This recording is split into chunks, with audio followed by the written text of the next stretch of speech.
ku soo dhawow shabakada sirta media haddii ay tahay marka kugu horeysay subscribe saar gambaleelkana furo mahadsanid qaybtii hore waxaan kaga soo hadalnay in madaxweyne farmaajo iyo ra'iisul wasaare khayre aysan tala fara ugu jirin qaybtan labaad waxaan kaga hadlaynaa yaa talada kala wareegay yaase dalkanaga xukuma oo lala xisaabtami karaa ma jecli inaan ka hadlo arrimaha qoysaska iyo reeraha gudahooda xitaa haddii ay yihiin reerka dalka xukumaya sida marwada koowaad hase yeeshee arrintaani waxay igu reebtay dareen i dul saari mas-uuliyad weyn iguna qasbaya inaan dadka soomaaliyeed la wadaago dalka waxaa lagu aaminay maxamed cabdulaahi farmaajo inuu xilka hayo muddo cayiman oo haddii loo baahdo loo cusboonaysiiyo haddii kalena ay sax noqoto in laga qaaday xilka isagoon wakhtigiisa dhammaysan waa dhaceen waxyaabo badan oo u baahnaan lahaa in si fiican loo fiiriyo in uu madaxweynaha mudan yahay in wax la iska weydiiyey inuu dalka sii hayn karo inta ka dhiman muddo xilidkiisa waxaa si cad oo aan qarsoodi ahayn u soo baxaya inaysan tala fara ugu jirin madaxweynihii la doortay iyo ra'iisul wasaarihii uu magacaabay dalkan waxaa xukuma labadan qof ee aan iyaga cidi dooranin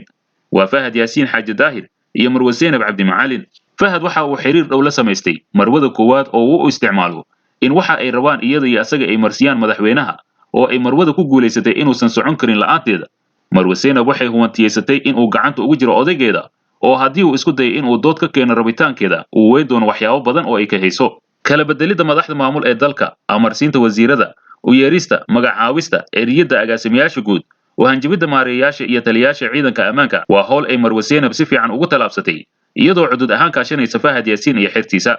xitaa mararka qaar waxaa la sheegaa in ra'iisul wasaare khayre ay u yeerto habeen barkii isagoo jiifana loo soo kiciyo marka war aan fiicneen ama madaxtaag uu ka yimaado qof hay-ad dowladeed mas-uul ka ah oo sharciga ka baqay si xilka looga qaado inta badan marwada ma jecla in maxamedkeeda waa farmaaje uu dhex gala howlaha hoose ee maamulka la xidhiidha maadaama uusan wax badan ka aqoonin dadka ka shaqaynaya kuwaas oo badankooda ay iyada geysa xafiisyadaas amaba ay xoog isku bartay kadib markii ay toos ula xiriirtay oo handaday sidoo kale iyada iyo fahad yaasiin waxay qabaan in aan dalka la xukumi karin haddii aan gacanta lagu dhigin dhammaan mas-uuliyiinta shaqaynaysa oo ay ku jiraan madaxda dowlad goboleedyada iyo guddoonka labada aqal sidoo kale waxay labadooda waa fahad iyo zeynab ay ka siman yihiin in hiraabka kooxda la isku yidhaahday ee habargadir iyo abgaal aad loo xakameeyo oo xitaa dhaqaale ahaan la curyaamiyo si aysan awood ugu yeelanin in ay dowladda khilaafaan ama bixin waayaan lacagaha canshuurada ee dowladda iyo shabaabka la siiyo waana ku guulaysteen markasi loo fiiriyo madaxweyne farmaajo iyo ra'iisul wasaare khayre labadoodaba waxay gacanta ugu jiraan marwe zeynab iyo fahad yaasiin oo ah labada qof ee dalka xukuma waxayse dhibaatada ka jirtaa labadaba ma lahan khibrad maamul mid hogaamineed iyo aqoon siyaasadeed ee waxay ilaa iyo intaan kusoo gaarin iyagoo xoog isticmaala iyo ayagoo xiriir toosa la leh ururka al-shabaab labadaba waxay si toosa u wici karaan madaxda shabaabka iyagoo u sheegi kara waxa ay rabaan in loo fuliyo iyo cidda ay rabaan in loo handado amaba tallaabo culus laga qaado iyadoo sidaasi ay jirta ayay haddana waxay siday rabaan u adeegsadaan ciidanka ammaanka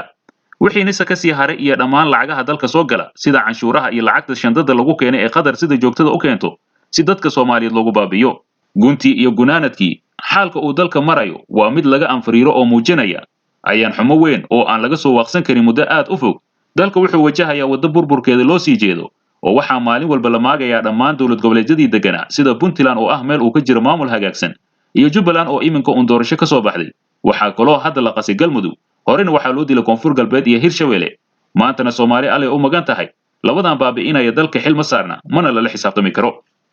qoraalkan waa qaybtii labaad ee uu qoray qoraaga weyn ee soomaaliyeed maxamed jaamac muuse dhanka kale nabadoon idris xasan nuur oo ka mid ah waxgaradka degmada beled xaawo ayaa walaac ka muujiyey dhaqdhaqaaqyada ciidan ee ka socda gobolka gedo ee koonfurta soomaaliya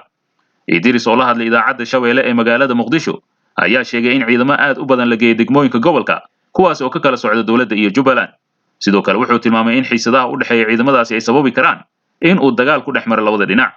ugu dambayn nabadoon idris xasan nuur ayaa ku baaqay in la qaboojiyey xiisadda islamarkaana laga wada shaqeeya xasiloonida gobolka madaxweynaha dalka eritrea asiyaas afwerki ayaa waxaad ku maray inuu ka caawin doono madaxweyne farmaajo in uu u soo xiro labadii madaxweyne ee isaga dambeeyey xukunka dalka soomaaliya mudane xasan sheekh maxamuud iyo shariif sheekh axmed afwerki ayaa hadalkaani ka sheegay kulankii bishii hore uu kula kulmay madaxweyne farmaajo magaalada casmara afwerki ayaa rumaysan in labadaas madaxweyne ay qayb ka ahaayeen qorshooyinkii lagula dagaalay dowladdiisa iyagoo garab siinaya xukunkii tigreega ee talada dalka etoobiya hayay xilligii ay talada dalka soomaaliya hayeen afwerki ayaa gaar ahaan waxa uu eedeyn xooggan dusha kaga tuuray madaxweyne shariif sheekh axmed isagoo ku tilmaamay inuu ahaa ninkii qayaani kacdoonkii maxaakiimta isagoo la saftay qorshihii ay wadatay dowladda maraykanka iyo hoggaankii milasanaawi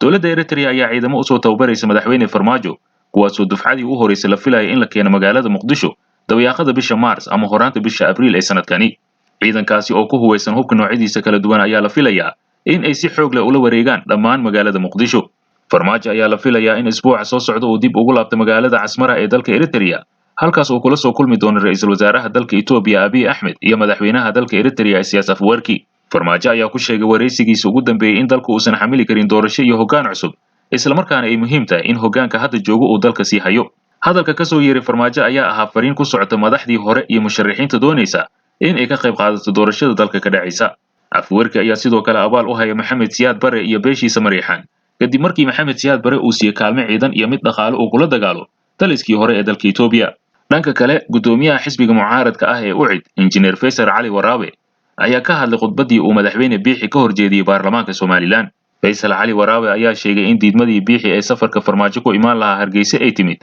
kadib markii uu arkay inay ku kaceen shacabka Somaliland. Madaxweyne Farmaajo iyo Muuse Biixi waxay Addis Ababa ku gaareen heshiis hoose, kaas oo horseeday in ra'iisul wasaare Abiy Ahmed uu ku dhiirado inay Farmaajo isku soo raacaan Somaliland.